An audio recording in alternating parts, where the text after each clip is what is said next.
हमारी ये जो देग है ये बिल्कुल मुकम्मल तैयार हो गई है माशाल्लाह। और इसके साथ हमने तंदूर की रोटी देनी है ना। तो आज हमारे घर में कुरान पाक ख़त्म है। बिस्मिल्लाहिर्रहमानिर्रहीम। शुरू अल्लाह के नाम से जो बड़ा मेहरबान निहायत रहम वाला है। ये मैं आज जो रेसिपी बना रही हूँ ये 10 किलो चिकन है और इसमें जाएगा 5 किलो आलू और ये 15 किलो की रेसिपी मैं बना रही हूँ, ठीक है। और ये अभी मैं पहले ये वक्फे से ये थोड़ी थोड़ी इतने पूरा फुल नहीं डालूँगी, तो मैंने पहले इसको गोश्त को डाला है, इसको मैं रोस्ट कर लूँगी, ठीक है। बहुत ज़्यादा रोस्ट की नहीं, लेकिन इतना मैं करूँगी ताकि ये जो गोश्त है ना ये सख्त हो जाए। अगर इसी तरह ये मैं बनाऊँगी ना तो ये गोश्त है ये अंदर से बिल्कुल गोश्त जल्दी गल जाएगा। ये जो इस तरीके से बनाओगी ना तो ये सख्त हो जाएगा गोश्त, ठीक है। अभी इसको मैं इस तरह हल्का सा गोल्डन सा कलर दे दूँगी ना, जिस तरह बादाम का कलर होता है, ठीक है। तो फिर ये मैं इसी तरह उतारूँगी, फिर दोबारा और डालूँगी और इसी तरह इंशाल्लाह ये बहुत मज़ेदार रेसिपी बनेगी, ठीक है। और पूरी रेसिपी देखो इंशाल्लाह बहुत मज़े की होने वाली होगी। ये देखो इसको मैंने इसी तरह ऐसे इसी तरह मैं कलर इसको दूँगी, ठीक है।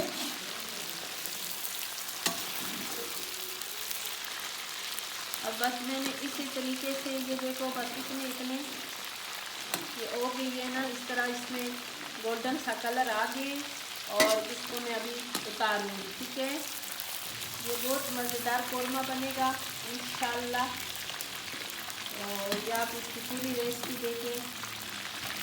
और नीचे हमने इसकी ये इसलिए कि ये पूरा देग बनेगा ना, तो इसमें हमने नीचे देग वाला चूल्हा लगाया हुआ है। जितना मेरे पास इस कढ़ाई में आयल है ना, मैंने इस हिसाब से इसमें चिकन डालना है, ठीक है। जब नीचे से इसके एक शेड जो है ना ये पक जाए तो दूसरे शेड पे हम इसको चेंज करेंगे, ठीक है, ऐसे करके। और इसको बहुत ज़्यादा जिस तरह फ्राई करते हैं इस तरह हमने नहीं पकाना है, बस इसको इतना पकाना है ताकि इसमें ये पानी भी खुश्क हो जाए और इसमें ये गोश्त है ये सख्त हो जाए, ठीक है। थोड़ा 10 किलो गोश्त से मैंने इसी तरीके से सारा करना है, ठीक है।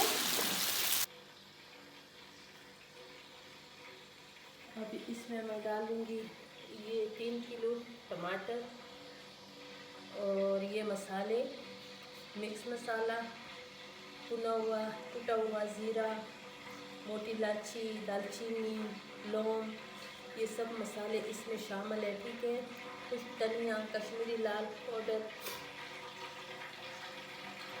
ये जो है ना लहसुन काफ़ी सारा, अदरक और ताज़ी हल्दी और ये हरी मिर्चें अभी मैंने इसकी पिसवाई करनी है कम से कम 10-15, ठीक है। और ये गोश्त जो तला हुआ और ये जो मैंने प्याज तला है ना, ये प्याज है, ये आलू है और ये मैं इसलिए कैमरे में मैंने फिट नहीं किए। हमारा जो चूल्हा है ना ये ऊंचा है। मैं सबसे पहले इसमें डालूँगी ये टमाटर,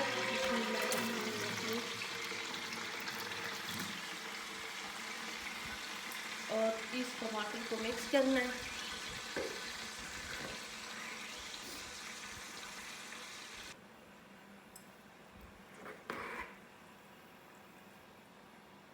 डालूंगी अदरक, लहसुन, कच्ची हल्दी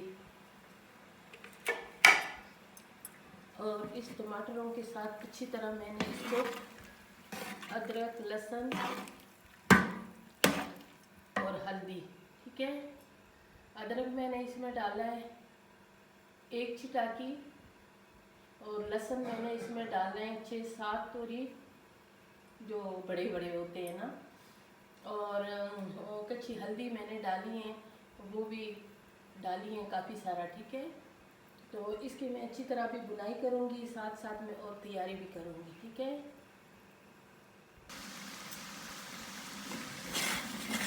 अब ये जो टमाटर है ये तकरीबन गल गए और इसमें अदरक, लहसुन हल्दी ये भी सही इसमें पक गए। अब मैं इसमें डालूँगी सारे मसाले।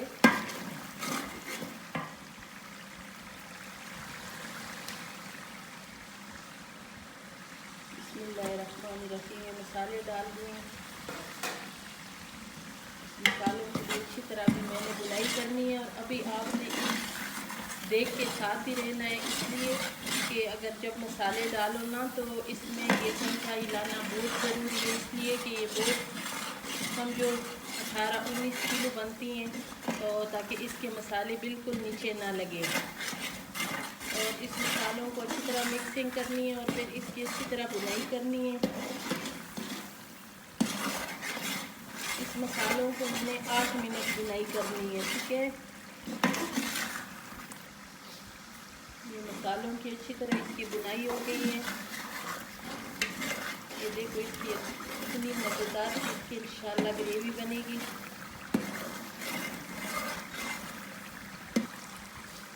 ये जो तले हुए प्याज है, प्याज मैंने इसमें डाल दी है ना 4 किलो।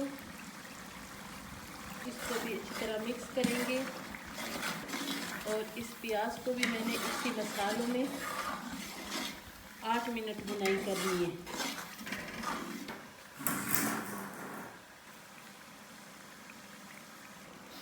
अभी मैंने इसमें सारा चिकन डाल दी है। अभी इसकी मिक्सिंग करेंगे ना और ये इसको सही तरीके से इसको भी 10 मिनट इसकी बुनाई कर लेंगे। फिर उसके बाद मैंने इसमें आलू डालने हैं।